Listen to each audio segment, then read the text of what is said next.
Hello everyone, SPC के YouTube platform पर आप सभी का स्वागत है। और मेरा नाम है मणि। हम लोग यहाँ पर क्लास 12 की मैथमेटिक्स को पढ़ रहे हैं, जिसमें अभी तक हम लोगों ने 2 चैप्टर को अपने कंप्लीट कर लिया है, जिसमें हम लोगों ने रिलेशन फंक्शन और इनवर्स टिग्नो मैट्रिक फंक्शन को पढ़ लिया है। आज हम लोग को मैट्रिक्स शुरू करना है। और मैट्रिक्स में जैसा कि आपको पता है कि आज का हमारा पहला लेक्चर है, तो पहले लेक्चर में हम लोग कुछ इंट्रोडक्शन बात करेंगे, कुछ थ्योरी सीखेंगे और साथ ही साथ में एक्सरसाइज 3.1 को हम लोग सॉल्व करेंगे। तो चलिए शुरू करते हैं और देखते हैं कि मैट्रिक्सेस होती क्या है। तो देखिए ध्यान से, चलो। तो सबसे पहले देखिए मैट्रिक्स होती क्या है, इस बात को हम लोग बहुत बाकायदा सीखा जाए। तो कह रहा है, आशा करते हैं कि आपको दिख रहा होगा। हाँ, दिख रहा है। कह रहा a set of M N number जो कि रियल या इमेजिनरी हो, ठीक है, arrange in the form of a rectangular array. एक हम रेक्टेंगुलर एरे बनाए जिसमें क्या हो बच्चे, एम रोज हो एंड एन कॉलम हो, तो उसे क्या कहेंगे sir, M cross N matrix. क्या कहेंगे sir, M cross N matrix. यानी जो मैट्रिक्स होता है बच्चे, वो क्या होता है, वो एक अरेंजमेंट होता है। किसी भी चीज को अगर हम लोग अरेंज करके रख दें किसी रेक्टेंगुलर एरे में, तो क्या कहलाएगा, मैट्रिक्स कहलाएगा। अगर उस रेक्टेंगुलर एरे में एम रो हो और एन कॉलम हो बच्चे, तो वो मैट्रिक्स क्या कहलाएगी, एम क्रॉस एन ऑर्डर की मैट्रिक्स कहलाएगी। जैसे फॉर एग्जाम्पल बच्चे ध्यान से देखेंगे, अगर मैं लिखूं, एक मैंने नंबर लिया 1 2 3 और 4 5 6, ये लिया। तो सिंपल सी बात है, इस नंबर को हम लोग अरेंज किए हैं, ठीक है। और इसमें जो है क्या किया हमने, रो देखेंगे तो भाई साहब ये जो हमारी लाइन है, कौन सी लाइन सर, जो हॉरिजेंटल लाइन है, इसे हम लोग कहते हैं रो। तो भाई साहब ये है हमारे रो 1 और ये है हमारे भाई साहब रो 2। तो क्लियर है। और जो हमारी वर्टिकल लाइन होती है, ये कॉलम होता है, तो इसे हम लोग कहते हैं कॉलम 1। ठीक। ये भाई साहब कौन है, तो कॉलम 2। और ये भाई साहब हमारे हैं कॉलम 3। क्लियर है। हाँ सर। तो ये जो मैट्रिक्स बनी, वो क्या बनी, इस मैट्रिक्स को क्या कहेंगे भाई, कितने रो हैं, तो 1 2 और कॉलम कितने हैं, 1 2 3। तो पहले लिखिए आप रो को, नंबर ऑफ रो को, दूसरा लिखिए नंबर ऑफ कॉलम को। तो ये जो मैट्रिक्स है वो 2 क्रॉस 3 की मैट्रिक्स है, ठीक है। और इसका जो ऑर्डर है, इसे क्या कहेंगे भाई, 2 क्रॉस 3 का इसका ऑर्डर है। जैसे मानिए मैं एक एग्जाम्पल लेता हूँ, जो कि एक बेहतरीन एग्जाम्पल हम लेते हैं, उससे समझते हैं। जैसे भाई हमारे पास 2 लड़कियां हैं, सीता और गीता। ये 2 लोग हैं। क्लियर है बच्चे। सीता के पास जो पेंसिल है, सीता एक पेंसिल रखी है, उनके पास 10 पेंसिल है, और गीता जी के पास 20 पेंसिल है। और इनके पास जो पेन है वो है हमारा 30 और 40। क्लियर बच्चे। ये है। अब इसको अरेंज कर सकते हैं हम लोग मैट्रिक्स फॉर्म में। कैसे, तो सबसे पहले मैट्रिक्स बनाइए। मैट्रिक्स को हमेशा ऐसे लिखते हैं बच्चे, तो मैट्रिक्स बनाएंगे। क्लियर बच्चे।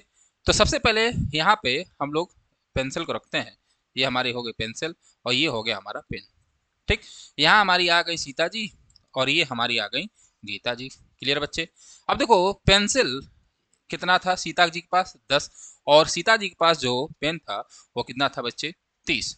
गीता जी के पास जो हमारा पेंसिल था वो 20 था, और पेन जो था वो 40 था। तो ये एक हमारी मैट्रिक्स बन जाएगी। क्या बन जाएगी सर, एक हमारी मैट्रिक्स बन गई। जो इस अरेंजमेंट को, जो सीता गीता का हमने जो वैल्यू दी था, सीता गीता के पास जो हमारे पास डाटा था, उसको हम लोग एक मैट्रिक्स में फिट कर दिए।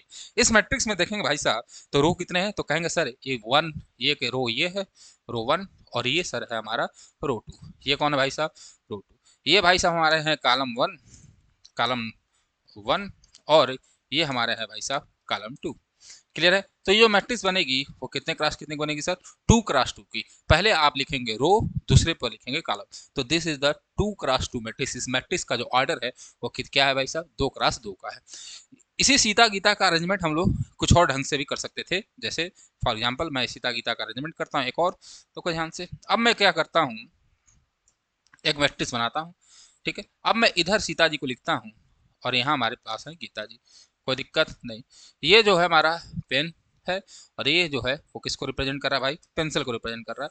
या आप पहले पेंसिल ले लेते हैं, नीचे पेन ले लेते हैं, तब भी कोई दिक्कत नहीं। तो ये हमारा पेन है और ये हमारा क्या है भाई साहब, ये हमारा पेंसिल है। ठीक। अब देखो ध्यान से, चलो अब देखो सीता जी के पास कितना पेन है, तो सीता जी के पास जो पेन की संख्या है वो 30 है। क्लियर बच्चे। और गीता जी के पास जो पेन है वो कितना है सर, 40 है, तो मैंने यहाँ पे लिख दिया 40। क्लियर है। गीता जी के पास, गीता जी का पेन 40 था, हाँ ठीक है। अब सीता जी के पास पेंसिल कितना है, तो सीता जी के पास पेंसिल 10 पेंसिल लेकर बैठी है, बड़ा ज़्यादा पेंसिल है भाई इनके पास, और इनके पास टोटल कितने पेंसिल है 20। तो ये भी एक अरेंजमेंट है, और ये अरेंजमेंट बना मैट्रिक्स जिसमें कितने रो कितने कॉलम है। तो कैसे काउंट करोगे भैया, ये हमारा एक रो है, दूसरा इसको हम लोग R1 सिखाते हैं, दिस इज R2, ये हमारा C1 है कॉलम 1, ये हमारा है C2। तो भाई साहब 2 रो और 2 कॉलम की ये मैट्रिक्स बन गए। तो आशा करते हैं आपको मैट्रिक्स का अरेंजमेंट समझ में आया होगा। क्लियर है, चलो। हाँ सर, यहाँ तक कोई दिक्कत नहीं। अब आ जाइए हम लोग मैट्रिक्स का जनरल रिप्रेजेंटेशन देखते हैं कि जनरल रिप्रेजेंटेशन हम मैट्रिक्स का कैसे करते हैं। चलो भाई साहब, तो हम लोग बनाएंगे m क्रॉस n की मैट्रिक्स। तो भाई साहब मैंने क्या किया, एक बड़ा सा यहाँ कॉलम लिया, और भाई साहब यहाँ एक कॉलम लिया। हमें मैट्रिक्स बनानी है m क्रॉस n की। थोड़ा भावनाओं को समझेंगे, मेरी भावनाओं को थोड़ा सा आप समझेंगे, ठीक। m जो है क्या रिप्रेजेंट करता है, नंबर ऑफ रोज को, और जो n है वो किसको रिप्रेजेंट कर रहा है भाई, नंबर ऑफ कॉलम को। यानी इस मैट्रिक्स में जो रो हैं वो कितने रो हैं भाई साहब, टोटल सर कितने रो हैं, m रो हैं। कितने रो हैं सर, m। कितने रो हैं सर, m रो हैं, ठीक है। अब ध्यान से देखिए, सबसे पहले आप रो ए लिखिए, मैंने ये ए लिख दिया। ये जो होगा सबसे पहले रो लिखेंगे, तो ये पहला रो हो गया, ये हो गया सर दूसरा रो, ये हो गया हमारा तीसरा रो, ये हो गया हमारा चौथा रो, एंड सो ऑन। इसी तरह आगे बढ़ेंगे तो ये आएगा एमओ रो, ठीक है। हाँ सर, यहाँ तक कोई दिक्कत नहीं है। सबसे पहले आपने रो को लिखा, बोलो भाई साहब कोई दिक्कत नहीं सर, हमें कोई दिक्कत नहीं है, होना भी नहीं चाहिए। अब ध्यान से देखिए, रो जो होगा वो सेम होगा, यानी ये भी 1 होगा, ये भी 2 होगा, ये 3 होगा, और ये भी 4 होगा, और यहाँ तक सो ऑन, कहाँ तक, m तक, क्योंकि रो जो है वो बदल नहीं रहा है, ये सेम रो में लिख रहा हूँ क्योंकि ये पहला ही रो है भाई साहब। हाँ सर कोई दिक्कत नहीं है। चलो भाई, मैंने ये लिख दिया, यहाँ तक कोई प्रॉब्लम नहीं, होना भी नहीं चाहिए, ठीक है। अब ध्यान से मेरी बात को समझेंगे, और इसी तरह आगे बढ़ता हुआ चला जाएगा। ये होगा A1, इसी तरह सो ऑन यहाँ तक A2। मैं लिखने का आपको तरीका बता रहा हूँ, कुछ देर बाद आपको बहुत ही अच्छे से चीज़ें सामने निकल कर आएगी। इसी तरह आगे बढ़ता हुआ चला जाएगा, और यहाँ आएगा MRO, ठीक। अब देखो ध्यान से, कितने कॉलम है सर, कॉलम कितने हैं, तो कॉलम हमारे पास n है, तो 1 से शुरू करिए, तो ये हो गया 1। ये पहला कॉलम है, हाँ सर ये पहला कॉलम है, तो हर जगह आप पहला लिख सकते हो। हाँ सर लिख सकता हूँ, लिख सकता हूँ। ये कौन सा कॉलम है सर, दूसरा, तो हर जगह आप ये पूरा दूसरा ही कॉलम है, तो 2 लिख दीजिए। हाँ सर लिख सकता हूँ। सिमिलरली ये कौन सा कॉलम है सर, ये तीसरा कॉलम, तो हर जगह आप तीसरा लिख सकते हैं। हाँ सर बिल्कुल लिख सकता हूँ, बिल्कुल लिख सकता हूँ, तो मैंने लिख दिया। सिमिलरली ऐसे ऐसे आगे बढ़ते रहिए, और ये कौन सा कॉलम आ जाएगा, एनवा कॉलम, एनवा कॉलम, एनवा कॉलम, एनवा कॉलम। तो जो ये रिप्रेजेंटेशन बना आपके सामने, A11, A12, A13 and so on, जो हमारा पूरा का पूरा रिप्रेजेंटेशन मैं किया हूँ, ये हमारी मैट्रिक्स बनी। और इस कौन सी मैट्रिक्स बनी सर, ये बनी m क्रॉस n की मैट्रिक्स, जिसमें कितने रो होंगे सर, m रो होंगे और n कॉलम होंगे। नाउ इसको हम लोग रिप्रेजेंट कैसे करते हैं सर, इसको हम रिप्रेजेंट करते हैं A is equal to AIAJ m cross n, जहां पर आई जो होगा वो कहाँ से चल रहा है भाई, 1 से लेकर कहाँ तक, m तक, और जो जे भाई होंगे वो 1 से लेकर कहाँ तक चलेंगे भाई, n तक चलेंगे। तो ये मैट्रिक्स को लिखने का तरीका है, मैट्रिक्स को हम लोग डिनोट ऐसे करते हैं। बोलो भाई कोई दिक्कत नहीं सर। अब आप काम करिए, इसमें से कोई एक एलिमेंट निकालिए, थोड़ा भावनाओं को समझा जाए। चलिए, मैंने कहा A23, तो A23 क्या रिप्रेजेंट कर रहा है, A23 जो है क्या रिप्रेजेंट कर रहा है, A23 दूसरे रो क्या कर रहा है सर, दूसरे रो और तीसरे कॉलम की, क्या दूसरा रो और तीसरे कॉलम की एलिमेंट को रिप्रेजेंट कर रहा है, दूसरे रो और तीसरे कॉलम की एलिमेंट को रिप्रेजेंट कर रहा है। तो दूसरा रो चले जाओ, तो 1 2, ये हमारा दूसरा रो है। हाँ सर, तीसरा कॉलम, तो दूसरा रो में ये तो हमारा दूसरा रो हो गया, अब तीसरा कॉलम चलना है, तो 1 2 3, ये तीसरा कॉलम देखो A23 यहाँ आया। बोलो भाई बात समझ में आ रही है, हाँ सर। इसी तरह मैं कहूँ कि आप A34 को बताओ, तो A34 का मतलब हुआ कि तीसरे रो की और चौथे कॉलम का एलिमेंट को ये रिप्रेजेंट कर रहा है, क्या भाई साहब, तीसरे रो की और चौथे कॉलम के एलिमेंट को ये रिप्रेजेंट कर रहा है। तो तीसरे रो, तो पहले तो तीसरे रो पे आइए, कैसे काउंट करेंगे, पहला रो, दूसरा रो, तीसरा रो, तो तीसरा रो के चौथे एलिमेंट के कौन सा कॉलम भैया, चौथा, तो 1 2 3 4, यहाँ कहीं ना कहीं A34 आया होगा। ये जो देख रहे हो गोला खाली, ये सवाल लिखा हुआ है, ये A34 को रिप्रेजेंट कर रहा है। आशा करते हैं आपको बात समझ में आई होगी, ठीक है।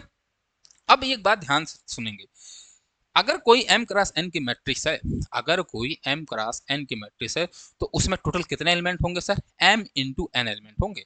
क्या होंगे भाई साहब, m इंटू n एलिमेंट जो होंगे होंगे, ठीक है। तो अगर हमारे पास कोई मैट्रिक्स है, if a matrix, if a अगर हमारे पास if a matrix have order, इसका जो ऑर्डर है has order M cross N का ऑर्डर है, तो देन नंबर ऑफ एलिमेंट, तो देन नंबर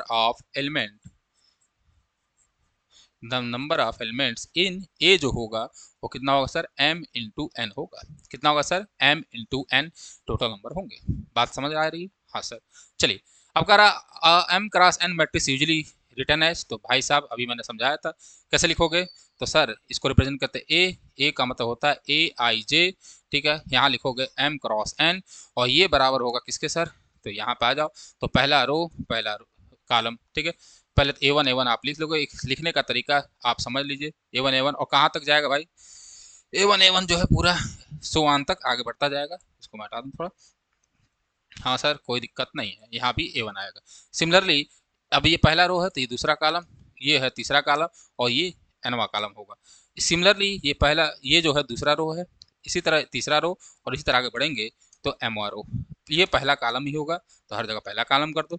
यहाँ भाई साहब क्या होगा, तो सर ये दूसरे रो का ये A2 हर जगह होगा, क्योंकि भाई साहब ये दूसरा रो ही चल रहा है, तो ये A2। सिमिलरली ये A3 ही होगा हर जगह, क्योंकि तीसरा कॉलम ही चल रहा है। तो सिमिलरली ये सॉरी तीसरा रो चल रहा था, एम होगा क्योंकि ये एम और रो चल रहा है। अब आ जाओ कॉलम पे। कॉलम भाई साहब ये दूसरा कॉलम है, ये भी दूसरा कॉलम है, ये भी दूसरा कॉलम है पूरा, ये तीसरा कॉलम है, तीसरा कॉलम है और तीसरा कॉलम है। सिमिलरली ये एनवा कॉलम है, एनवा कॉलम है और ये एनवा कॉलम है। तो इस मैट्रिक्स को हम लोग यूजुअली इस तरह लिखते हैं। ये बात आपको समझ में आई होगी। क्लियर भाई साहब? हाँ सर, हमें कोई दिक्कत नहीं है, होना भी नहीं चाहिए। चलो अब देखिए, जैसे कह दे आपसे क्वेश्चन पूछ दे, क्वेश्चन कह रहा है ध्यान से देखिए कि फाइंड फाइंड 3x3 की मैट्रिक्स, या 2x3 लेता हूँ। Find 3x find a matrix find a matrix of order, कितने ऑर्डर की भाई साहब, 3x2 के ऑर्डर की। कितने ऑर्डर की भैया, 3x2 ऑर्डर की। आपको एक मैट्रिक्स फाइंड करनी है। इफ आपको ए आई जे की वैल्यू दिया है 1/2 आई प्लस जे, क्या दिया भाई साहब, 1/2 और ब्रैकेट में दिया भाई साहब आई प्लस जे, ये निकालना आपको। चलो भाई, तो सबसे पहले 3x2 की मैट्रिक्स बनानी है। तो 3x2 का मतलब ये हुआ कि कितने रो होंगे सर, 3 रो होंगे। तो मैंने R1 R2 और R3 लिखा। और कॉलम कितने होंगे सर, कॉलम 2 होंगे, C1 और C2 ये होगा, ठीक है। तो भाई साहब ये पहला रो होगा, तो हर जगह आप A1 लिख सकते हैं, क्योंकि दो ही। चलो भाई, तो ये होगा A1, यहाँ होगा A1। ये दूसरा रो है तो A2 लिख सकते हैं, और तीसरा रो है तो A3 और A3 लिख सकते हैं। अब ये भाई साहब पहले कॉलम भाई साहब बैठे हुए हैं, ये कौन सा कॉलम भाई, दूसरा कॉलम है, बोलो भाई। और ये मैट्रिक्स कितनी बनेगी, 3x2 की। और 3x2 की मैट्रिक्स से टोटल नंबर ऑफ एलिमेंट्स कितने होंगे भाई, नंबर ऑफ एलिमेंट्स कितने होंगे बोलो भाई, 3 इंटू 2, तो कितना होगा भाई, 6 एलिमेंट होंगे। तो काउंट कर लो, 1 2 3 4 5 6, ये आया। अब इसी मैट्रिक्स को आपको फाइंड करना, ये दिया है। तो सबसे पहले आप A11 निकाल लो, A11, तो क्या होगा A11, 1/2, ठीक है। यहाँ पर I भी 1 है, J भी 1 है, तो 1 + 1, तो वैल्यू कितनी हो जाएगी सर, ये आ जाएगा 1। इसी तरह आप निकाल लो A12, ठीक है। तो A12 का मतलब 1/2, ठीक है। I1 है और J2 है, तो 1 + 2 दैट इज 3/2 होगा। बोलो भाई साहब। इसी तरह आप निकाल लीजिए A21, तो 1/2, I की वैल्यू बच्चे 2 है और J की वैल्यू 1 है, तो ये हो जाएगा कितना, ये भी आ रहा है 3/2। सिमिलरली आप A22 निकाल लो, तो ये कितना है भाई, 1/2, I भी 2 है और J भी 2 है, तो ये वैल्यू कितनी हो जाएगी, बस से 2 हो जाएगी। भाई साहब A31 निकाल लीजिए, तो 1/2, I की वैल्यू 3 है और J की वैल्यू 1 है, तो आएगा 2। और A32 1/2 होगा और 3 + 2 हो जाएगा, 3 + 2 दैट इज कितना होगा भाई साहब, 5/2। ये हमारी एक मैट्रिक्स बनेगी।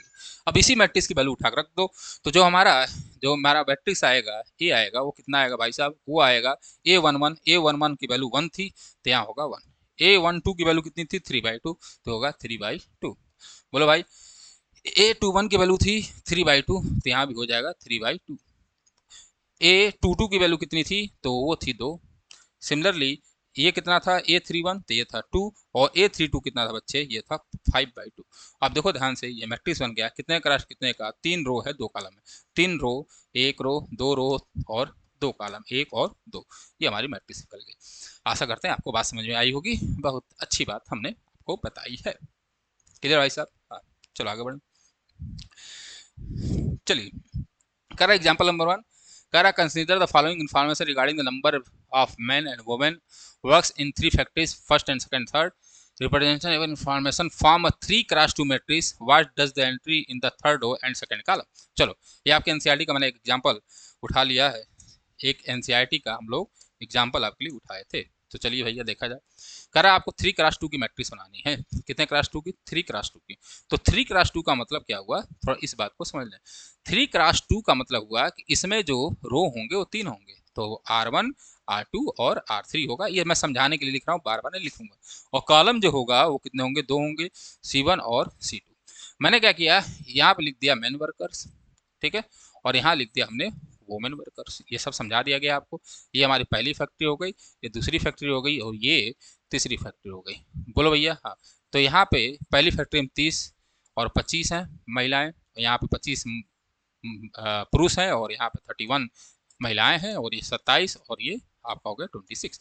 तो ये भाई साहब बन गए हमारा 3x2 की मैट्रिक्स, और उसका ये रिप्रेजेंटेशन आपके सामने ये रहा। क्लियर है? अब देखो ध्यान से, कह रहा है कि आपको फाइंड करना है कौन सा भाई साहब, कह रहा है कि what does the entry in the third row and second column. तो थर्ड रो और सेकंड कॉलम, तो तीसरे रो पे चलो सबसे पहले। तो पहला रो, दूसरा रो, तीसरा रो। तो भाई तीसरा रो ये पूरा है, और दूसरा कॉलम पे चलना है, तो ये तो पहला कॉलम है और दूसरा कॉलम ये है। तो तीसरा रो और दूसरा कॉलम है 26। ये किसको रिप्रेजेंट कर रहा है सर? तो ये थर्ड फैक्ट्री के, किसको रिप्रेजेंट कर रहा है?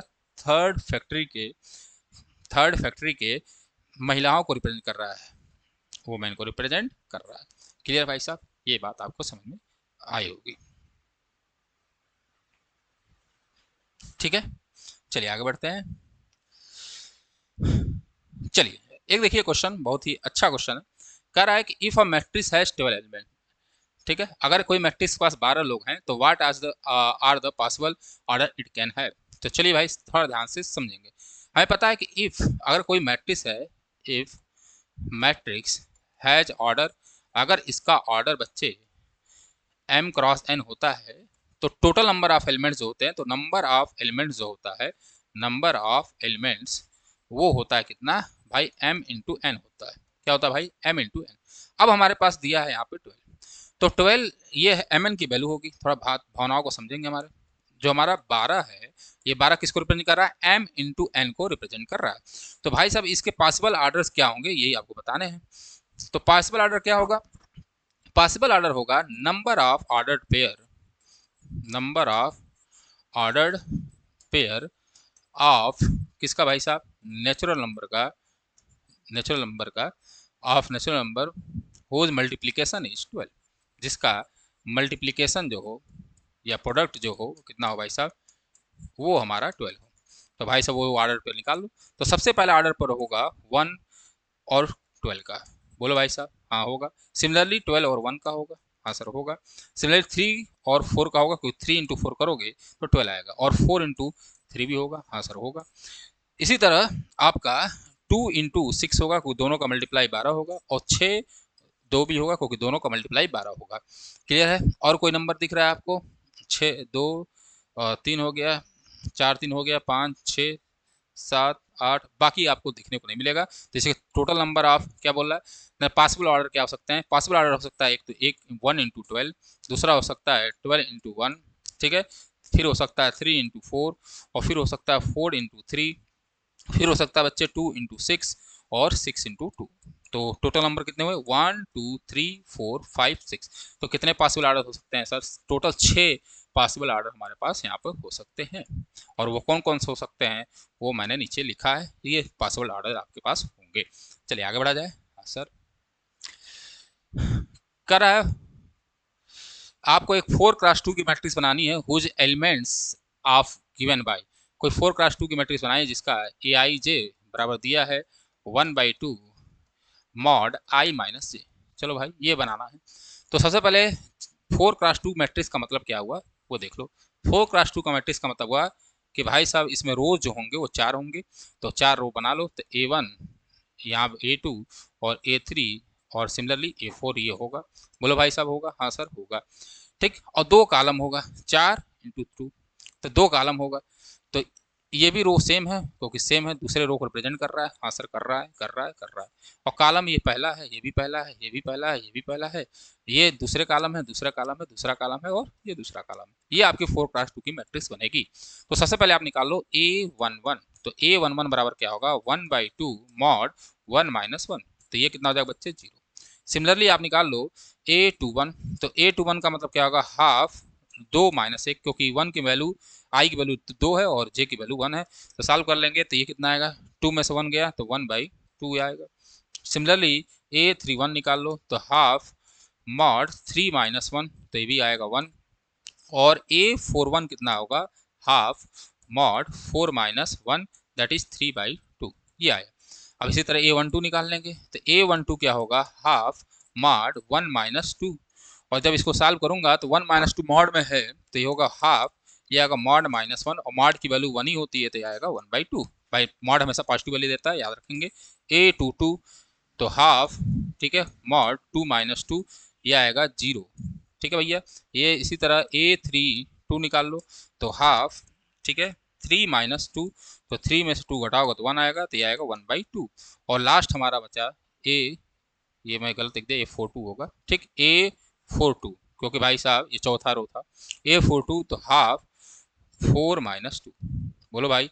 हाँ 4 में से 2 गया तो कितना बचेगा 2, तो ये आएगा 1 1। अब सारी वैल्यू है तो आपके जो मैट्रिक्स बन गई वो बना लीजिए। मैट्रिक्स को हमेशा ऐसे लिखते हैं, ठीक है। तो पहला है 0, तो 0 1/2 1 3/2। इसी तरह यहाँ पे हाफ, ठीक है, फिर 0, फिर हमारा हाफ और हमारे पास है 1। ये हमारी मैट्रिक्स बनकर तैयार हो गई जो आपके सामने है। आशा करते हैं आपको बात समझ में आई। ये तो पहले भी समझा दिया था कैसे आपको निकालना है। चलिए भाई, अब हमारे पास बड़ा सा टॉपिक आया टाइप्स ऑफ मैट्रिसेस। हम लोग देखेंगे कि मैट्रिसेस की कितनी टाइप होती हैं, इसको हम लोग पढ़ेंगे। तो चलो सबसे पहला मैट्रिक्स है रो मैट्रिक्स। रो मैट्रिक्स क्या कहता है, a matrix is said to be row matrix if it has only one row, यानी इसके पास केवल केवल एक ही रो हो। क्या हो भाई साहब, एक ही रो हो, रो की संख्या केवल एक होनी चाहिए। ऐसे मैट्रिक्स को हम लोग क्या कहते हैं, रो मैट्रिक्स। तो एक मैंने मैट्रिक्स बनाया ए बराबर मैंने लिख दिया 1 2, तो ये भी रो मैट्रिक्स होगा क्योंकि एक ही रो है। इसी तरह मैं बी बनाऊंगा और बी को लिख सकता हूँ 1 2 3 4, तब भी ये रो मैट्रिक्स है क्योंकि नंबर ऑफ रोज होने चाहिए केवल 1 होना चाहिए था। सी को मैं लिख सकता हूँ 1 2 3 4 5 और 6, ये लिख सकता हूँ, ये बना।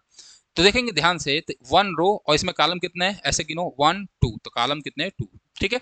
यहाँ पर रो कितने हैं बच्चे 1 ही है और कॉलम कितने 1 2 3 4, तो इंटू 4 की मैट्रिक्स है। सिमिलरली सी, तो इसमें रो कितना है 1 और कॉलम कितना है, तो एक कॉलम, दो कॉलम, 3 4 5 और 6, तो 1 इंटू 6, ये हमारी मैट्रिक्स बन गई। ये जो मैट्रिक्स है ये कौन सी मैट्रिक्स है, ये तीनों तीनों तीनों बहुत अच्छे एग्जाम्पल हैं किसके, रो मैट्रिक्स के। किसके बच्चे, रो मैट्रिक्स के बड़े अच्छे मैंने यहाँ पर एग्जाम्पल लिखे हैं, इसको आप देख लेंगे। चलिए भाई आगे बढ़ते हैं। कॉलम मैट्रिक्स, सिमिलर जिस तरह रो था उसी तरह कॉलम होगा। कॉलम में क्या होता है कि matrix is said to be column, अगर matrix column matrix if it है जो ओनली वन कॉलम, यानी कितने कॉलम होने चाहिए, केवल एक कॉलम होना चाहिए। तो एक मैंने मैट्रिक्स बनाया ए, एग्जाम्पल देखेंगे, और कॉलम आपको एक ही बनाना था तो मैं 1 2 3 4, ये बन गया हमारा 1। दूसरा मैं बना सकता हूँ बी, और बी बराबर मैं लिख सकता था 1 2, ये भी कॉलम मैट्रिक्स होगा, ठीक है। सी बराबर मैं लिख सकता हूँ 1 2 3 एंड सो ऑन, कहाँ तक एन तक। तो ये सारे जो हैं क्या हैं बच्चे, कॉलम मैट्रिक्स हैं। अब अगर देखिए ऑर्डर लिखना हो तो भाई साहब सबसे पहले रो लिखते हैं, तो रो काउंट करो तो 1 2 3 4, तो 4, और कॉलम देखो तो एक ही है। सिमिलरली ये 2x1 की मैट्रिक्स है, दो रो हैं, एक दो, और कॉलम केवल एक ही है, तो 2x1। यहाँ पे देखेंगे तो रो कितने हैं, तो 1 2 3 एंड एन, तो एन रो है और कॉलम कितना है सर 1 है। तो ये हो गया हमारा कितना, ये हमारा हो गया कॉलम मैट्रिक्स, जो आपको बहुत अच्छे से समझ में आई होगी। आगे बढ़ते हैं, अगला हमारे पास है स्क्वायर मैट्रिक्स। स्क्वायर मैट्रिक्स क्या होता है, a matrix in which the number of rows are equal to the number of column, यानी कि नंबर ऑफ रोज होने चाहिए वो बराबर होने चाहिए किसके बच्चे, कॉलम के बराबर। तो यहाँ पे हमेशा रो बराबर हमेशा कॉलम होगा। क्या होगा भाई साहब, रो इक्वल टू कॉलम। तो चलिए भाई, रो बराबर कॉलम, तो जैसे फॉर एग्जांपल मैं एक ए लिया और ए बराबर मैं 3 4 5 6 लिखा, तो ध्यान से देखिए एक स्क्वायर मैट्रिक्स होगी। क्यों, क्योंकि इसके कॉलम कितने हैं, तो रो कितना, तो एक और दो, दो रो, और कॉलम कितना बच्चे दो, तो 2x2 की मैट्रिक्स बनाया। मैं बी सी बना सकता हूँ इसी तरह 3 1 2 -4 -6 1 और 2 5 0 1। तो आप देखेंगे ध्यान से तो इसमें 3 रो भी है और 3 कॉलम है। नंबर ऑफ रो और नंबर ऑफ कॉलम हमेशा बराबर होने चाहिए। तो ये बना, ठीक है। और एक और डिफिनेशन इसके लिए सकते हैं कि अगर कोई मैट्रिक्स ए ए ए ए आई जे है तो ये स्क्वायर कब होगा, when when I is equal to J, जब आई की वैल्यू बराबर क्या हो भाई साहब, जे के बराबर होगा तो हमें इसका स्क्वायर होगा, एक स्क्वायर मैट्रिक्स बनेगी। ठीक है, क्लियर है बच्चे? हाँ सर क्लियर है। और हमें मैक्सिमम हर जगह स्क्वायर मैट्रिक्स ही पढ़नी होती है, ये बात भी याद रखेंगे, अभी देखेंगे आगे। चलो अब हमारे स्क्वायर मैट्रिक्स पढ़ लिया। अब देखिए रिमार्क, अगर मानो हमारे पास कोई स्क्वायर मैट्रिक्स बनी, थोड़ा ध्यान से समझना है। मानो मैंने एक 3x3 का स्क्वायर मैट्रिक्स बनाया, तो मतलब 3 रो और 3 कॉलम होंगे, तो मैंने 3 रो और 3 कॉलम बनाया। ठीक है बच्चे, 5 6 और 7 ये, तो ये क्या है बच्चे, एन 3x3 का मैंने एक स्क्वायर मैट्रिक्स बनाया है, 3x3 का। ठीक, अब ध्यान से देखने की जरूरत है बच्चे। देखो, तो किसी भी स्क्वायर मैट्रिक्स में एक डायगोनल एलिमेंट होता है। यहाँ देखिए ये जो होगा इसे कहते हैं हम लोग डायगोनल एलिमेंट। यानी अगर किसी मैट्रिक्स के डायगोनल एलिमेंट को लिखना है ना, डायगोनल एलिमेंट को लिखना है, तो वो डायगोनल ऑफ ए जो होगा वो कौन कौन होगा भाई साहब, तो डायगोनल ऑफ ए में वो होंगे 1 -1 और 7। बात समझ में आ रही है? कोई भी मैट्रिक्स बनेगी, कोई भी स्क्वायर मैट्रिक्स बनेगी तो उसमें हमेशा डायगोनल एलिमेंट होगा ही होगा। इस बात को बहुत बखूबी अच्छे से याद कर लेंगे। ठीक है, चलो अब आ गया हमारा डायगोनल मैट्रिक्स। करा a square matrix is said to be diagonal matrix if all its non diagonal element are zero. अगर सारे के सारे नॉन डायगोनल एलिमेंट अगर जीरो हैं तो कोई इसको क्या होगा, स्क्वायर मैट्रिक्स होगा। क्लियर है बच्चे? हाँ सर क्लियर है। तो जैसे मैंने एक मैट्रिक्स बनाया ए, ठीक, बना लिया, और यहाँ लिखा मैं 1 2 3, ठीक, ओए क्या लिख रहा हूँ, चलो भाई। हाँ, तो मैंने क्या किया, एक मैट्रिक्स बनाया लेमडा, ठीक है, 0 0 0, फिर मैंने लिखा 0 लेमडा 0 0, फिर लिखा 0 0 -3, और यहाँ मैं लिख सकता हूँ 0, और फिर मैंने लिखा 0 0 0, और यहाँ लिख दिया मैंने 2। ध्यान से देखेंगे, अब देखो ये एक स्क्वायर मैट्रिक्स है जो कितने क्रॉस कितने की भैया, 4x4 की है। कितने क्रॉस कितने की है, 4x4 की मैट्रिक्स है। अब कह रहा है कि इसके जो नॉन डायगोनल एलिमेंट होने चाहिए तो वो जीरो होना चाहिए। तो देखो ध्यान से, इसका डायगोनल एलिमेंट अगर आप देखोगे मेरे लाल, अगर आप अच्छे से इसके डायगोनल एलिमेंट को आप बेखूबी तरीके से देखेंगे तो जो इसका डायगोनल एलिमेंट होगा वो कौन होगा भाई साहब, तो जो डायगोनल ऑफ ए है वो क्या है भाई साहब, वो है हमारा लेमडा लेमडा 3, लेमडा लेमडा -3, ये है, कोई दिक्कत नहीं। और जो नॉन डायगोनल एलिमेंट है वो देखिए सारे के सारे क्या हैं, जीरो है, सारे के सारे क्या हैं, जीरो हैं। तो जब ऐसी कंडीशन बनेगी तो इसे हम लोग कहते हैं डायगोनल मैट्रिक्स। क्या कहेंगे भाई, डायगोनल मैट्रिक्स। और थोड़ा सा भावनाओं को, मेरे बातों को थोड़ा सा याद रखेंगे। क्या याद रखेंगे, थोड़ा ध्यान से सुनेंगे। देखो सबसे पहली बात, डायगोनल मैट्रिक्स की कंडीशन यही है कि उसको स्क्वायर होना पड़ेगा। पहली बात तो ये क्लियर है? हाँ सर, क्योंकि बिना स्क्वायर मैट्रिक्स हुए हम उसका डायगोनल तो नहीं फाइंड कर सकते। क्लियर है? हाँ सर क्लियर है। तो कह रहा है कि square matrix set to be diagonal जब उसके डायगोनल एलिमेंट को छोड़कर बाकी सारे क्या हो जाए भाई साहब, जीरो के बराबर हो जाए तो डायगोनल मैट्रिक्स होगा। क्लियर है? हाँ सर क्लियर है। आगे बढ़ते हैं। इसी तरह अगला स्केलर मैट्रिक्स है। अब देखो स्केलर मैट्रिक्स का मतलब क्या हुआ कि अगर कोई डायगोनल मैट्रिक्स है तो स्केलर कहलाएगा if its diagonal elements are equal, सारे डायगोनल एलिमेंट्स क्या हो, इक्वल हो। तो एक मैट्रिक्स मैंने बनाया ए, ठीक है, तो सबसे पहले डायगोनल मैट्रिक्स हो गया हमारे पास 1 0 0, ठीक है। चलो भाई साहब, तो मैं एक मैट्रिक्स बनाया, तो यहाँ लिखा मैंने लेमडा 0 0 0 लेमडा 0 और 0 0 लेमडा। तो आप देखेंगे सबसे पहले तो एक डायगोनल मैट्रिक्स है, आंसर है। ध्यान से देखिए डायगोनल, क्योंकि सारे डायगोनल एलिमेंट को छोड़कर सारे क्या हैं, जीरो हैं। ठीक है, अब कह रहा है कि अगर ये स्केलर होगा तो सारे जो डायगोनल एलिमेंट है वो इक्वल होना चाहिए। देखो सर हर जगह क्या है भाई साहब, लेमडा है, तो ये स्केलर मैट्रिक्स होगा। क्या है भाई साहब, ये स्केलर मैट्रिक्स होगा। क्लियर है बच्चे? हाँ सर क्लियर, क्लियर बात है, यहाँ तो कोई दिक्कत नहीं। अब आ जाता है आइडेंटिटी मैट्रिक्स। आइडेंटिटी मैट्रिक्स क्या होती है कि कोई स्केलर मैट्रिक्स हो तो वो वही क्या होगी, आइडेंटिटी मैट्रिक्स होगी अगर उसके सारे डायगोनल एलिमेंट जो हैं वो 1 के बराबर हो जाए। तो भाई साहब ये है ए, अगर मैं लिखा 1 0 0 0 1 0 और 0 0 1, तो भाई साहब ये बन गया हमारा आइडेंटिटी मैट्रिक्स। ठीक है, ये बना, सारे 1 1 के बराबर होंगे। अब थोड़ी सी भावनाओं को समझिए। आप अगर देखेंगे तो हमने 3 चीजें पढ़ी, आगे कुछ और भी होगा अभी। आगे ये है, हाँ यही देख लो, हमने 3 चीज पढ़ा, ठीक है। ध्यान से समझिए, हमने 3 चीज पढ़ा। सबसे पहले पढ़ा हम लोग डायगोनल, इन तीनों टॉपिक को हम लोग क्लियर कर लेते हैं। फिर हमने पढ़ा स्केलर, और फिर पढ़ा हमने आइडेंटिटी। थोड़ा सा ये देख लीजिए, आइडेंटिटी मैट्रिक्स। बोलो भाई साहब कोई दिक्कत है? नहीं सर कोई दिक्कत नहीं, होना भी नहीं चाहिए।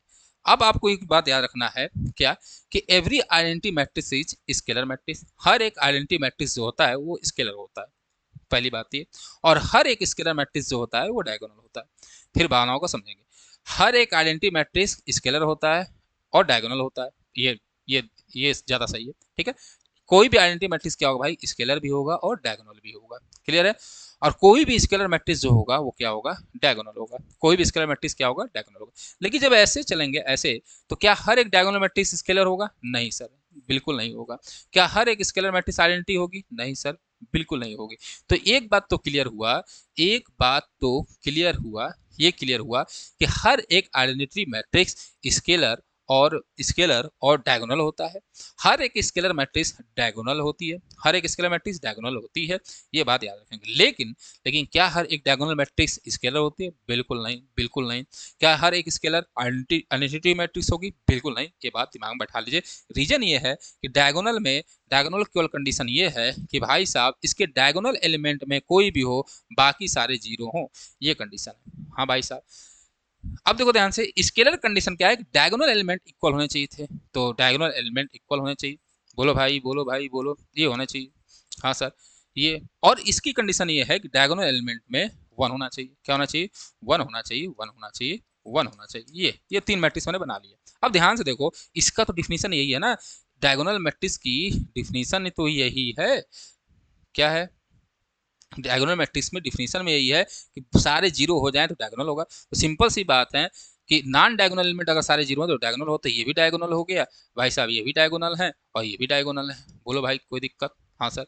स्केलर की यह है कि ये सारे इक्वल होने चाहिए, तो डायगोनल में तो इक्वल ना हो तभी काम चलेगा। तो सिंपल सी बात है कि ये जो होगा स्केलर नहीं होगा। बोलो भाई साहब, लेकिन ये स्केलर मैट्रिक्स की डिफिनेशन होती है और सारे इक्वल होने चाहिए, तो यहाँ 1 है तो ये भी स्केलर होगा।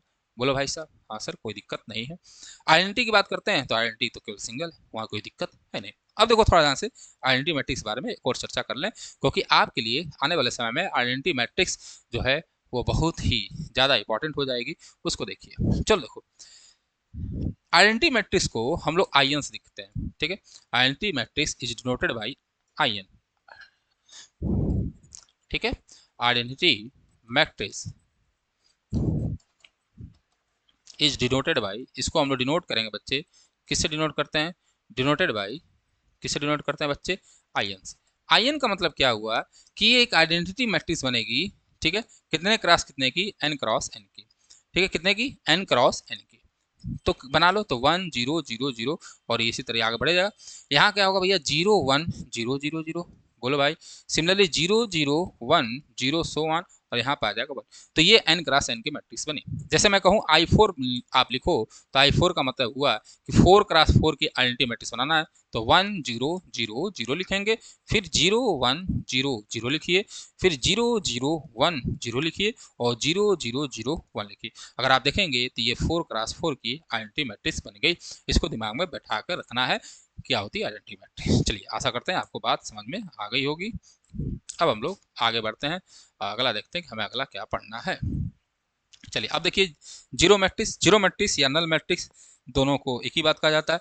इसको हम लोग हमेशा इस जीरो सिखाते हैं, तो सारे एलिमेंट जीरो हो जाए तो जीरो मैट्रिक्स होगा। सारे एलिमेंट जीरो कर दो, कोई मैट्रिक्स बनाइए कितने क्रॉस कितने की, ठीक है, उसको जीरो कर दीजिए, बात खत्म। बोलो भाई साहब। हाँ सर, जैसे ये 0 0 0, ठीक है, 0 0 0 और 0 0 0, तो ये सब क्या होंगे सर? नल मैट्रिक्स होगा। यहाँ पे लिखा है if all its element are zero. इसमें कुछ पढ़ना नहीं था, आगे बढ़ते हैं। चलो अगला क्या है? चलिए, इक्वलिटी ऑफ मैट्रिक्स बहुत ही इंपॉर्टेंट है, थोड़ा ध्यान से देखेंगे। कह रहा है कि दो मैट्रिक्स कब इक्वल होंगी? Are said to equal. सबसे पहले they are the same order, दोनों का ऑर्डर सेम होना चाहिए। Each element of matrix A is equal to the corresponding element of B, ठीक है। हर ए का करस्पॉन्डिंग एलिमेंट जो होना चाहिए, करस्पॉन्डिंग मतलब समझते हो ना भाई, अगर ये पहले रो दूसरे कॉलम का, तो उसका भी पहले रो दूसरे कॉलम का एलिमेंट दोनों मैट्रिक्स का बराबर होना चाहिए, तो इक्वल मैट्रिक्स होगा, ठीक है। जैसे जैसे मैं कहूँ जैसे मैं कहूँ एग्जाम्पल लेता हूँ कि ए ए इज इक्वल टू एक्स 1 2 और वाई, और भाई साहब बी मैंने लिया और बी बराबर मैंने ले लिया -x + 1, ठीक, और यहाँ ले लिया 0 और सॉरी यहाँ ले लिया मैंने 1 और यहाँ ले लिया मैंने 2 और यहाँ ले लिया मैंने -1, ये ले लिया। अब देखो ध्यान से, कह रहा है कि क्या ये दोनों मैट्रिक्स इक्वल होंगी, ये बताइए। तो सबसे पहले आप चेक करेंगे दोनों का ऑर्डर, तो ये है 2x2 की मैट्रिक्स, ये भी है 2x2 की। तो पहला कंडीशन फुलफिल होता है कि मैट्रिक्स का ऑर्डर जो होना चाहिए वो सेम होना चाहिए था, इसमें कोई दिक्कत नहीं होना चाहिए। अब कह रहा है करस्पॉन्डिंग एलिमेंट इक्वल होने चाहिए, क्या होने चाहिए, करस्पॉन्डिंग एलिमेंट इक्वल होने चाहिए। तो भाई साहब 1 1 के बराबर है, कोई दिक्कत नहीं, 2 2 के बराबर है। अब देखिए ध्यान से, अगर करस्पॉन्डिंग एलिमेंट इक्वल होना चाहिए तो x -x + 1 होगा, और यहाँ से आ जाएगा 2x बराबर कितना बच्चे 1, तो x बराबर 1/2, यानी अगर x बराबर 1/2 होता तो यहाँ पे ये इक्वल आते, तो मैं यहाँ पे 1/2 कर दूंगा और यहाँ भी -1/2 करूंगा, देखो ये 1/2 आएगा। सिमिलरली y इक्वल टू क्या होना चाहिए था, -1, अगर y इक्वल टू -1 हो गया तो ये मैट्रिक्स इक्वल हो जाएगी। तो सिंपल सी बात है, अगर ये मैट्रिक्स इक्वल कब होगी, व्हेन कब होगी भैया बता दो, जब जब जब x जो होगा वो हाफ के बराबर होगा और y जो होगा बच्चे -1 के बराबर होगा, क्योंकि कंडीशन यही कहती है कि करस्पॉन्डिंग एलिमेंट जो होने चाहिए बच्चे वो इक्वल होने चाहिए, करस्पॉन्डिंग एलिमेंट हमेशा इक्वल होने चाहिए, इक्वल होने चाहिए, इक्वल होने चाहिए, ये बात आपको पता होनी चाहिए। क्लियर है? चलिए अब चलते हैं हम लोग आगे, और आगे हम लोग पास है क्वेश्चन। चलिए कह रहा है इन द मैट्रिक्स ए है, कह रहा है the order of the matrix. तो सबसे पहला हम निकालेंगे कि ऑर्डर ऑफ मैट्रिक्स कितना है। तो काउंट कर लो रो कितने हैं भाई साहब, तो ये है पहला रो R1, ये है भाई साहब R2 और ये है R3। तो सबसे पहले हम लोग रो लिखते हैं, तो 3 क्रॉस, अब लिखते हैं कॉलम, तो ये भाई साहब पूरे कॉलम 1 है, ये भाई साहब हमारे कॉलम 2 है और ये हमारे कॉलम 3 है, ये कॉलम 4 है। तो ये 3 क्रॉस 4 की मैट्रिक्स हो गई, क्योंकि इसमें रो की संख्या 3 है और कॉलम की संख्या कितने 4 है। चलो भाई अगला, the number of elements, second चलते हैं, द नंबर ऑफ एलिमेंट्स। तो मैंने बताया द नंबर ऑफ एलिमेंट्स क्या होता है, नंबर ऑफ एलिमेंट्स क्या होगा, अगर किसी मैट्रिक्स का ऑर्डर m क्रॉस n होता है तो नंबर ऑफ एलिमेंट्स mn होता है, यानी 3 × 4 दैट इज कितना होगा बच्चे 12 होगा, 12 होगा। अब काउंट भी कर सकते हैं 1 2 3 4 5 6 7 8 9 10 11 12, तो ये हो गया। चलो अब कह रहा है तीसरा, तो थर्ड पे आ जाते हैं, कह रहा है कि राइट द एलिमेंट्स A13। तो A13 का मतलब हुआ कि पहले रो और तीसरे कॉलम का एलिमेंट। तो पहले रो पे चलो भाई, ये हो गया पहला रो। अब तीसरे कॉलम पे आ जाओ, तो 1 2 3, तो A13 जो होगा वो कितना होगा बच्चे 19 होगा, तो दैट इज 19। करा A21 सब ये चीज पढ़ा दिया गया, एक्सरसाइज आप बहुत आराम से सॉल्व कर सकते हैं। A21 तो दूसरे रो की पहली कॉलम, तो दूसरा रो चलो, तो 1 2 दूसरा रो और पहला कॉलम यही है, तो ये होगा 35। बोलो भाई साहब कोई दिक्कत नहीं, सर कोई दिक्कत नहीं। A33 तो A33 को लिख लीजिए, तीसरे रो और तीसरे कॉलम की, तो तीसरा रो ये है और तीसरा कॉलम ये है, तो भाई साहब ये है -5, तो हो जाएगा कितना -5। और कौन है A24, दूसरा रो चौथे कॉलम का, तो दूसरा रो पे चलिए, तो दूसरा रो ये है और चौथा कॉलम ये है, तो ये होगा 12, तो हो जाएगा 12। बोलो भैया, और इसी तरह आप A23 भी निकाल लीजिएगा, इसमें कोई दिक्कत आपको होना नहीं चाहिए। पहला क्वेश्चन समाप्त हो गया। चलिए आगे बढ़े। करा if a matrix has 24 elements, 24 elements हैं, तो what is are the possible order it can have, what if it has 13 element. तो चलो भाई 24 एलिमेंट है, तो हमको पता है कि जो mn होगा, अगर mn के बराबर 24 दिया है, तो हमें सारा पॉसिबल m क्रॉस n निकालने हैं। भाई यही बात हुआ, क्योंकि हमें पता है कि अगर किसी मैट्रिक्स का ऑर्डर m क्रॉस n होता है तो उसमें कितने एलिमेंट्स होंगे, mn एलिमेंट्स होंगे, ये बात बता दिया। तो mn निकालना है, तो हमें क्या निकालना है, the number of ordered pair of natural number whose multiplication या whose product is, जिसका प्रोडक्ट जो होना चाहिए वो क्या होना चाहिए बच्चे, whose product is, जिसका प्रोडक्ट होना चाहिए बच्चे कितना, वो होना चाहिए 24। तो कर लो भाई, तो पहला होगा 1 और 24, हाँ सर होगा, 1 से शुरू करो यहाँ तक जाओ, फिर होगा उसका उल्टा कर दो 24 1 भी होगा, ठीक है, फिर 2, तो 2 12 होगा, और फिर क्या होगा भैया 12 2 भी होगा, पलट दिया मैंने, फिर 3 के साथ करो तो 3 8 भी होगा, अगर 3 8 भी है तो 8 3 भी होगा बच्चे। क्लियर है? 4 के साथ चलो तो 4 × 6 होगा, और 4 × 6 है तो 6 × 4 भी होगा। बोलो भाई साहब, हाँ सर होगा, होगा, हाँ सर होगा। 5, तो 5 भाई कभी भी मल्टीपल में 24 का आएगा नहीं, और जैसे 6 करोगे तो फिर 6 4 आ जाएगा, ठीक है। आगे करोगे तो फिर वही नंबर आएंगे। तो टोटल नंबर कितने हुए, 1 2 3 4 5 6 7 8। तो टोटल पॉसिबल ऑर्डर इसके कितने होंगे, टोटल होंगे 8। ठीक है। अब कह रहा है कि what if it has 13 element, अगर 13 एलिमेंट होता तो यानी कि mn की अब यहाँ वैल्यू जो है वो 13 है। ठीक है। तो आपको वो सारे नंबर निकालने हैं जिनका मल्टीप्लीकेशन क्या हो, 13 हो, नंबर ऑफ ऑर्डर पेयर जिसका मल्टीप्लीकेशन 13 हो। तो हमें पता है ये 1 से ही कटेगा क्योंकि प्राइम है, तो 1 13 और फिर 13 1, बाकी तो कुछ आना नहीं है, 2 से कैंसिल ही नहीं होगा, बाकी क्लियर है। तो इसके दो ऑर्डर होंगे, वो केवल दो होंगे। ठीक है। दो पॉसिबल ऑर्डर यहाँ पे निकल सकते हैं, एक 1x3 का, 3x1 का। यहाँ 1 इंटू 24, 24 इंटू 1, बाकी यहाँ पे सारी इतनी बात लिखी गई है। चलिए आगे बढ़े। अगला कह रहा है सेम क्वेश्चन है, क्वेश्चन नंबर 3 आपके लिए ट्राई एट होम है। आप घर पर बैठ कर ट्राई करिए। कह रहा है इफ मैट्रिक्स है 18 एलिमेंट्स तो क्या उसके ऑर्डर होंगे, ये ट्राई एट होम करना है, कोई दिक्कत नहीं है। चलिए अगला देखेंगे। कह रहा है कि आपको 2x2 की मैट्रिक्स बनानी है जिसके whose elements are given by. तो चलो भाई 2x2 की मैट्रिक्स हम लोग बना लेते हैं, जहाँ पे आई जे हमारा है। तो हमको बनाना आई जे कितने क्रॉस कितने की भैया, 2x2 की। तो सबसे पहले मैट्रिक्स बना लो 2x2 की, जिसमें 2 रो होंगे 2 कॉलम होगा, 2 रो 2 कॉलम। तो ये तो भाई साहब पहले रो है, पहले रो है, ये दूसरा रो है, दूसरा रो है, क्योंकि पहला एलिमेंट हमेशा रो को दिखाता है। ये पहला कॉलम, ये दूसरा कॉलम, दूसरा कॉलम। बोलो भाई साहब कोई दिक्कत नहीं सर। अब आपको A11 निकालना है। तो हमें दिया है सिंस गिवन दैट, सिंस क्या गिवन है भैया, गिवन दैट, आपको गिवन है कुछ, तो गिवन है तो उसको लिख लो। तो क्या गिवन है भैया, ए आई जे बराबर आई प्लस जे का होल स्क्वायर अपॉन 2। तो चलो भाई ये दिया, तो ये इसी इक्वेशन का हम लोग क्या करेंगे, यूज करेंगे और क्वेश्चन को बहुत बाकायदा सॉल्व कर लेंगे। तो सबसे पहले आपको चाहिए A11, ये मैं करा चुका हूँ, 2 क्वेश्चन इस पर कराया मैंने। A11 तो 1 + 1 का होल स्क्वायर अपॉन 2। तो भाई 1 + 1 करोगे 2, 2 का स्क्वायर 4, 4 से जाएगा, ये बचेगा 2।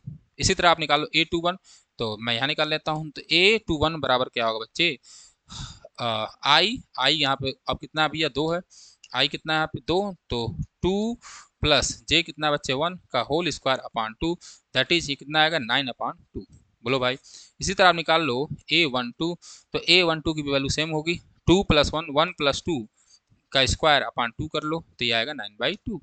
बोलो भाई। और यहाँ पे है A22, तो A22 तो 2 + 2 का स्क्वायर अपॉन 2, तो 2 का 2 16 और 16 अपॉन 2 कितना आएगा 8। यानी जो मैट्रिक्स बनेगी उठा के वैल्यू सारे पुट कर देंगे। तो जो मैट्रिक्स बनेगी वो कितने बनेगी, वो बनेगी 2 और 9/2, 9/2, और ये हो जाएगा हमारा 8।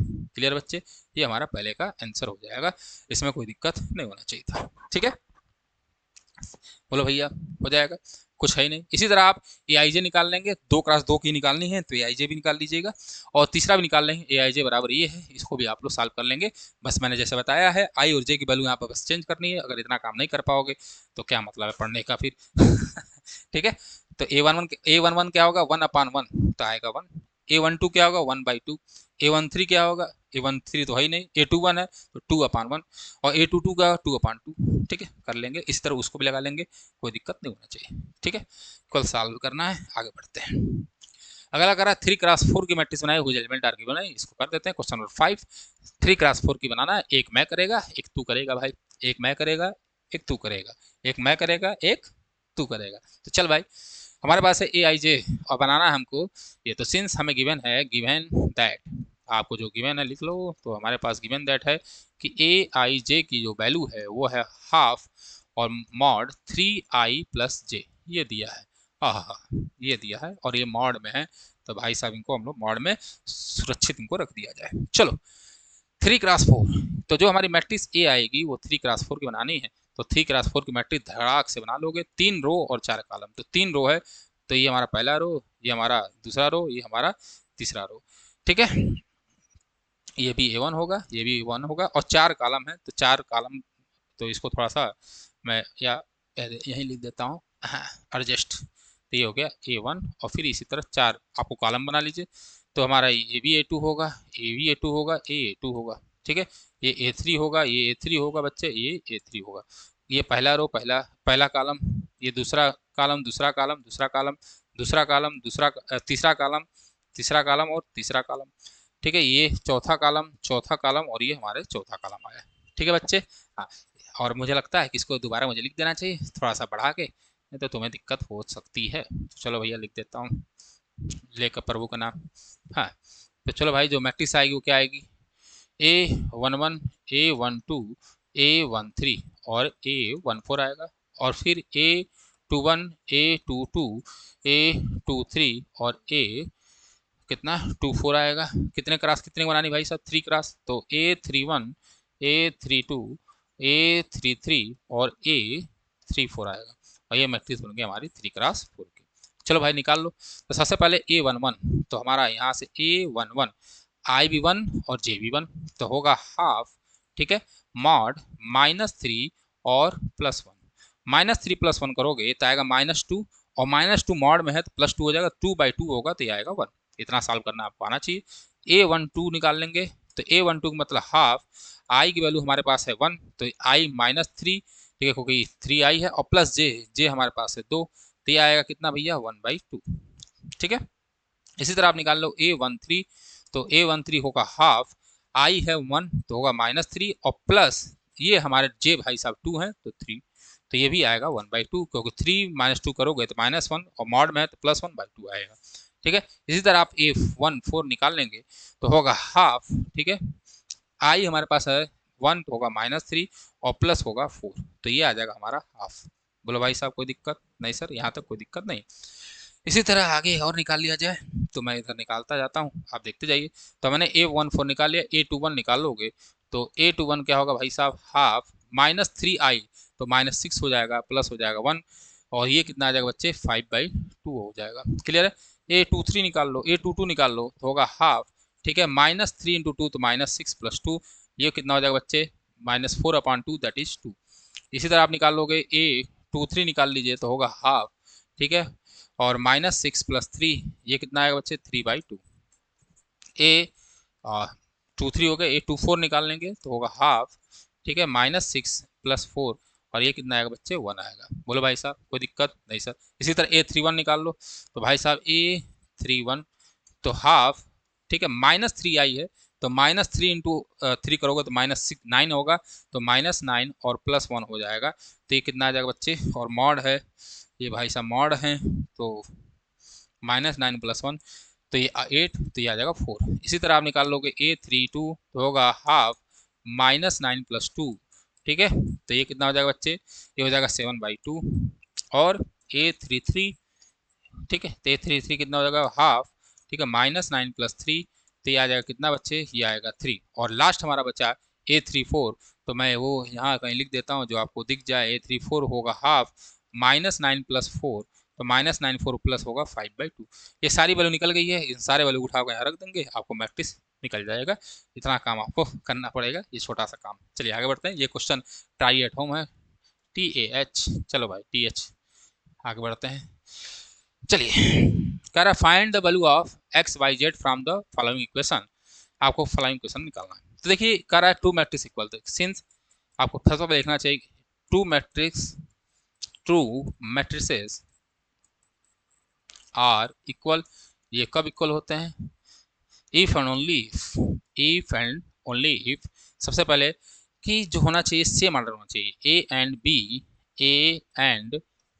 बी हैज सेम ऑर्डर, दोनों का ऑर्डर जो होना चाहिए बच्चे सेम होना चाहिए। एंड करस्पॉन्डिंग एलिमेंट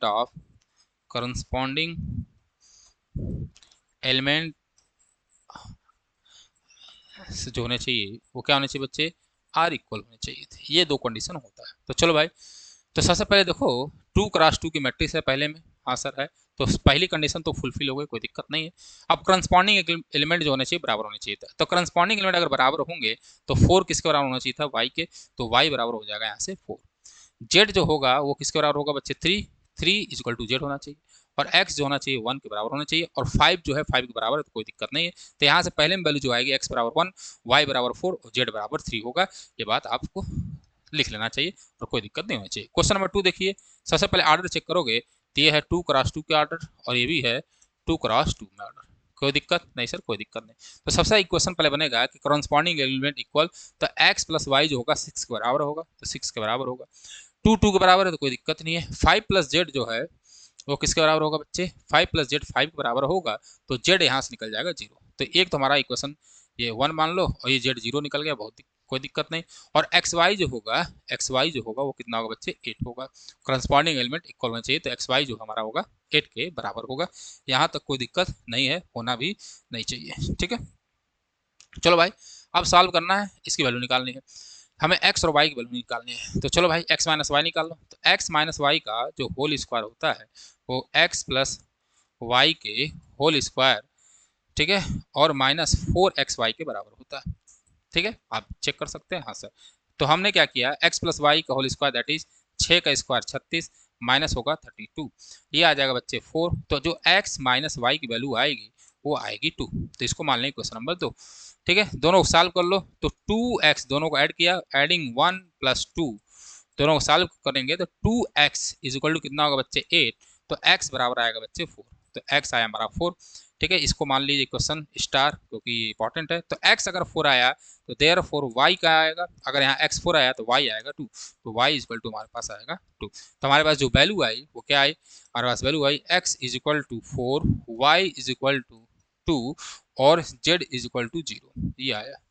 जेड 0 आ रहा है, हाँ सर आ रहा है। अब रख के आप चेक भी कर सकते हो, ठीक है। 4 प्लस 2 6 आ रहा है, ठीक है। 5 प्लस जेड देखो तो जेड 0 है तो 5 ही आएगा, बाकी सब इक्वल है। तो ये हमने 2 क्वेश्चन को सॉल्व किया, इसको अच्छे से आप देख लेंगे। चलिए आगे बढ़ते हैं। और तीसरा नंबर आपके लिए ट्राई एट होम है, ठीक है। नहीं ट्राई करना तो वही लगा देता हूँ। चलो भाई तीसरा देख लो, क्वेश्चन नंबर 3। अब देखो ध्यान से, सबसे पहले ऑर्डर चेक करिए क्वेश्चन नंबर 3 में। तो ऑर्डर देखो 1 2 3, ठीक है। तो कितने रो है भैया, 3 रो और 1 कॉलम है। यहाँ भी 3 रो है, 1 2 3, और कॉलम कितने, 1 है। तो ऑर्डर तो सेम है। करस्पॉन्डिंग एलिमेंट इक्वल होने चाहिए थे, तो यानी x plus y plus z बराबर 9, और x प्लस जेड बराबर कितना होगा बच्चे 5, और y plus z is equal to कितना होना चाहिए तो बच्चे 7। 3 इक्वेशन बन गए, 1 2 और 3, ठीक है। x प्लस जेड का वैल्यू उठा कर रख दो, तो y प्लस 5 हो जाएगा हमारे पास यहाँ पे 9, तो y बराबर हो जाएगा हमारे पास 4, कोई दिक्कत नहीं। अगर y 4 हो गया तो इक्वेशन 3 से, from equation 3 y equal to 4 है, तो 4 प्लस जेड जो होगा वो 7 के बराबर होगा, और z जो होगा वो किसके बराबर होगा बच्चे, 7 माइनस 4 3 के बराबर होगा।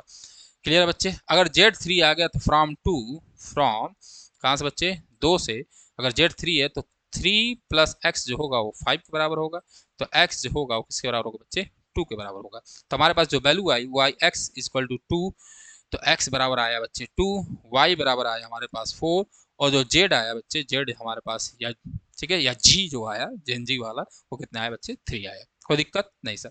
अब देखो जब भी आप इक्वलिटी ऑफ मैट्रिसेस को निकालिए, सॉल्व करिए, आप वैल्यू को उठा कर पुट करके चेक जरूर कर लीजिए, ठीक है। कभी अगर ट्रू नहीं होगा तो वो सही नहीं होगा। तो x2, तो 2 प्लस 4 प्लस 3 रखोगे तो 9 आएगा। यहाँ रखिए x प्लस जेड, तो x प्लस जेड देखिए 2 प्लस 3 5 आ रहा है, और y प्लस जेड ऐसी 4 प्लस 3 ये 7 आ रहा है। तो ये सारी वैल्यू क्या है, सेटिस्फाई कर रही है, तो इसका आंसर होगा। आगे बढ़े, अरे बाप, चलिए करा find the value of A B C and D from the equation. आपको ए बी सी और डी की वैल्यू निकालनी है। चलिए तो सबसे पहले देखो दोनों मैट्रिक्स इक्वल हैं, तो ये है 2 क्रॉस 2 और 2 क्रॉस 2 ऑर्डर सेम है। करस्पॉन्डिंग एलिमेंट इक्वल होंगे तो देन यहाँ पे लिख लेना, if matrix are, if two matrices are equal, then order of the matrices will be same and corresponding elements of two matrices are equal। तो clear है। तो देन corresponding element जो होगा वो क्या होगा, a माइनस बी, तो a minus B जो होगा वो होगा -1 पहला। फिर होगा 2a प्लस सी बराबर कितना होगा बच्चे 5 होगा, एक इक्वेशन ये निकला। फिर होगा 2a माइनस बी बराबर होगा 0, बोलो भाई साहब। और 3c प्लस डी बराबर हमारे पास होगा कितना 13, ये हमारा हुआ।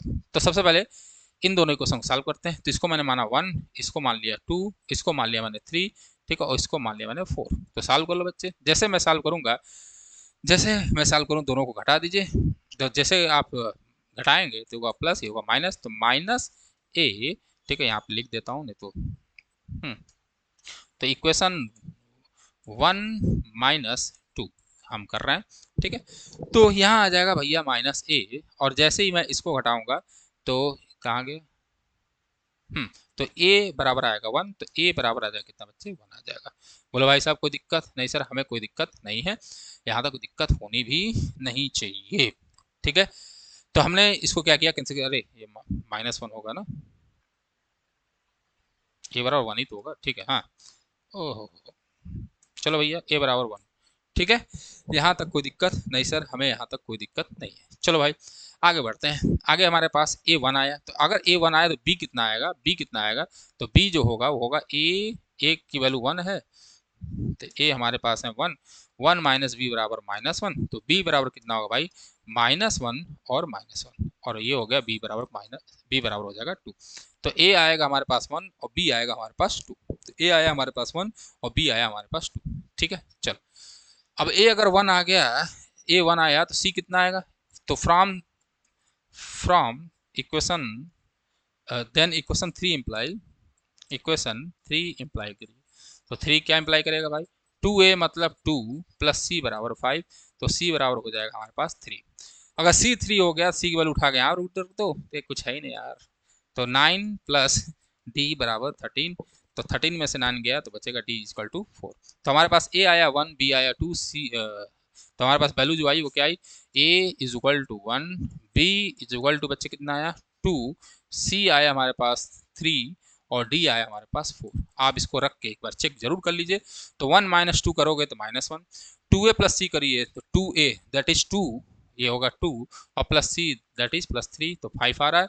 2A माइनस B तो ये होगा 2 और माइनस B करोगे तो 0, 3C दैट इज 9 और प्लस D करोगे दैट इज 4, तो 13 आएगा, सॉल्व हो रहा है।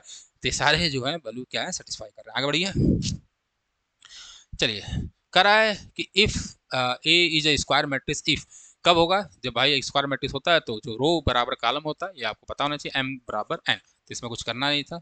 आगे बढ़ते हैं, क्वेश्चन नंबर 9। चलिए करा which of the given values of x and y makes the following pair of matrix equal. तो चलिए दो मैट्रिक्स दिए हैं हमारे पास, तो एक मैट्रिक्स हमारे पास दिया है 3x + 7 और यहाँ है 5, y + 1 और 2 - 3x, यहाँ है हमारे पास ये दोनों बराबर करने हैं, तो चलो भाई 0, y - 2 और 8 और 4, ये अच्छा क्वेश्चन है। चलो भाई तो हमारे पास आया यहाँ से 3x + 7 बराबर 0, तो जो x होगा, x बराबर होगा -7/3, बोलो भाई साहब, हाँ सर होगा। फिर यहाँ से यहाँ ये बराबर होंगे, तो y - 2 जो होगा वो 5 के बराबर होगा, तो y बराबर होगा बच्चे कितना 7, तो y इक्वल टू कितना आ गया 7। अब देखो y + 1 बराबर हमारे पास 8 है, तो y बराबर यहाँ से आएगा 8 - 1 दैट इज 7, तो कोई दिक्कत नहीं। अब आते हैं हम लोग 2 - 3x, तो 2 - 3x इक्वल टू कितना बच्चे 4, तो इसको मैं अगर सॉल्व करूंगा, इसको मैं सॉल्व करूंगा तो 2 माइनस, ठीक है 3, हाँ चलिए, तो यहाँ से कितना हो जाएगा भैया -2 बराबर 3x, तो x बराबर जो आएगा वो आएगा -2/3, x बराबर कितना आएगा भाई साहब -2/3, तो y बराबर 7 और x बराबर -2/3, ये आया हमारे पास इक्वेशन। अब देखिए ध्यान से x की दो वैल्यू आई है, एक आई है -7/3, ठीक है, और एक आई है हमारे पास -2/3, एक आई है -7/3 और एक आई है x बराबर -2/3। अब आप कोई भी एक x की वैल्यू रखो, तो जब मैं यहाँ रखूंगा तो ये 0 होगा, हाँ सर 0 होगा, बोलो भाई साहब, हाँ सर 0 होगा, x बराबर -7/3 0 हो रहा। अब यहाँ जरा रखिए, तो 2 - 3 इंटू क्या है भाई साहब -7/3, कर लो, जैसे करोगे 3 से 3 कैंसिल और 2 माइनस माइनस मिलकर हो जाएंगे प्लस, तो 2 + 7 कितना आ गया बच्चे 9 आ गया। अब देखिए ध्यान से, जैसे ही मैं यहाँ पर x बराबर -7/3 रख रहा हूँ तो इसकी वैल्यू आ रहा है 9, लेकिन भाई साहब इसकी वैल्यू तो 4 है, तो सिंपल सी बात है जो x बराबर -7/3 है वो तो भाई आंसर नहीं होगा, ये तो गलत हो गया, तो ये होना नहीं है, ठीक। अगला चलते हैं x बराबर -2/3, तो सबसे पहले x बराबर -2 यहाँ 3 रखो, तो जैसे रखोगे 3 - 2/3 और +7 और बराबर कितना आया बच्चे, बराबर आना चाहिए था 0, 3 से 3 कैंसिल हो जाएगा और ये आ जाएगा 5, और 5 जो होगा कभी 0 के बराबर होता है क्या, नहीं, तो जो x बराबर -2/3 है ये भी सोल्यूशन होगा नहीं, यानी x का कोई सोल्यूशन यहाँ पे हो नहीं रहा है, तो y से मतलब नहीं, कोई भी एक निकलना चाहिए था, तो इसका जो होगा नॉट पॉसिबल टू फाइंड है, इसके वैल्यू को हम लोग नहीं निकाल सकते हैं, ठीक है, क्योंकि मैं आपको बताया था जब भी वैल्यू निकालिए वैल्यू को रख कर एक बार चेक जरूर कर लीजिए, वैल्यू को रख कर एक बार चेक जरूर कर लीजिए, ठीक है। आशा करते हैं आपको सारी बातें समझ में आ रही होंगी। चलिए ये अच्छा क्वेश्चन है भी, परमुटेशन कॉम्बिनेशन का। चलो देखो, the number of possible matrix of order 3x3 with each entry 0 है 1। तो सबसे पहले देखो ध्यान से, 3x3 की मैट्रिक्स अगर होगी, 3x3 की मैट्रिक्स है, ठीक है, तो टोटल नंबर ऑफ एलिमेंट जो होंगे वो कितने होंगे भाई साहब, 9 एलिमेंट होंगे। कितने एलिमेंट होंगे भाई साहब, 9 एलिमेंट्स होंगे। ये बात तो आपको क्लियर है भाई साहब, हाँ सर ये क्लियर है, 9 एलिमेंट्स होंगे।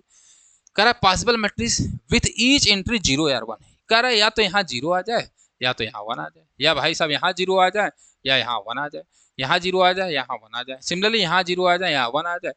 अब देखो ध्यान से ही हो गया। अब हर एक एलिमेंट का, हर एलिमेंट के पास जो चॉइसेस है वो 2 है, यानी जो पहले रो पहले कॉलम की चॉइस है वो कितने, 2 लोग हो सकते हैं। सिमिलरली इसके पास कितने चॉइस हैं, 2, इसके पास कितने चॉइस हैं, 2, और इसी तरह आगे चलता जाएगा, और जो लास्ट वाला हमारा होगा ये वाला एलिमेंट, उसके पास भी होंगे कितने चॉइस, 2। तो जो टोटल नंबर कितने भैया 9 है, 9 के पास कितने चॉइस हैं, 2, तो कितना आंसर हो जाएगा भैया 2 के पावर 9, 2 के पावर 9 को सॉल्व करेंगे तो आएगा 512। तो हमारे पास आंसर जो होगा वो कितना हो जाएगा, 512 इज द राइट आंसर। तो 512 पे आप क्लिक कर लेंगे। फिर एक बात ध्यान समझ लीजिए, कह रहा है यहाँ या तो 0 1 हो सकता था, यहाँ भी 0 1 हो सकता था, यहाँ 0 1 हो सकता था, 0 1 0 1। तो भाई टोटल एलिमेंट्स जो है कितने थे, 9 थे। कितने थे टोटल एलिमेंट्स 3 क्लास 3 में, कितने होंगे, 9 होंगे। इस बात से तो आप वाकिफ हो ही गए। तो अगर 9 होंगे तो हर एक 9 के पास, हर एक एलिमेंट के पास कितने चॉइस है, 2। तो भाई इनके पास कितना चॉइस है, 2, इनके पास भी कितना चॉइस है, 2, इनके पास कितना चॉइस है, 2, ये भाई साहब भी 2, ऐसे 2 2, और फिर यहाँ भी 2 2 और 2, तो सबके पास 2 2 चॉइस है। तो 2 2 2 2 सबका मल्टीप्लाई कर दोगे, आप पढ़े ही होंगे, ठीक है भाई, पढ़े ही होंगे ना, परमुटेशन कॉम्बिनेशन। चल, तो 2 के पावर 9 दैट इज, इसका आंसर जो होगा 512 होगा। इसमें कोई दिक्कत नहीं होनी चाहिए थी। तो आज के लिए बस इतना ही। आज मैट्रिक्स लेक्चर 1 समाप्त हुआ। कल हम लोग लेक्चर 2 करेंगे और अपनी एक्सरसाइज को सॉल्व करेंगे। आज के लिए बस इतना ही। जय हिंद, जय भारत।